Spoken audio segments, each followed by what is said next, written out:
Ya, naon jaminan maneh bisa mau budak kurang sukses. Keluarga aing keluarga terhormat, sedangkan maneh hirup ge pengangguran. Kayak itu makat. Ah, aneh kemana? Terus orang kumaha? Orang orang saha naon nu diomongkan ku Bapak Neng tadi bener. Dosa anu panggedena nyaeta anu ngalawan kanu jadi kolotna.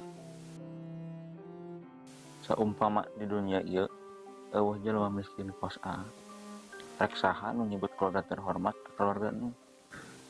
Saumpama di dunia ieu aya jelema beunghar jeung terhormat rek saha atuh disebut miskin. Kumaha hebatna pangeran nyiptakeun makhlukna beda-beda. Lain jang ajang pamer nyombongkeun diri, tapi yang ngukur sejauh mana manusia bisa nyukuranana. Asa eueuh ka era jelema anu nganggulkeun dirina beunghar